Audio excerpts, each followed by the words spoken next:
গুগলে এই নতুন সেটিংটি অন করে রাখলে আপনার ফোনটি বন্ধ অথবা ডাটা অফ অবস্থায় ট্র্যাকিং করতে পারবেন।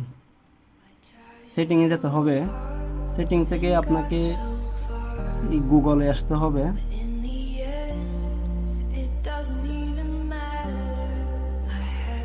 এখানে অল সার্ভিসেস নামক একটা অপশন আছে, এখানে আসতে হবে।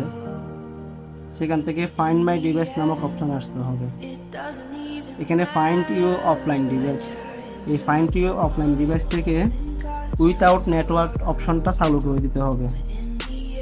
এখানে একবার ট্যাপ করলে সিলেক্ট হবে, আর একবার ট্যাপ করলে চালু হয়ে যাবে। এই সেটিংটি চালু করে রাখলে আপনার ফোনটি যখন চুরি হয়ে যাবে, চোর যখন এই মোবাইলটি বন্ধ করে দিবে অথবা ডাটা অফ থাকবে, তখন সেখানে যে জিমেলটা ছিল ওই জিমেলটা অন্য কোথাও লগ ইন করে আপনি আপনার ফোনটা ট্র্যাক করতে পারবেন, অর্থাৎ একজ্যাক্ট লোকেশনটা ট্র্যাক করতে পারবেন।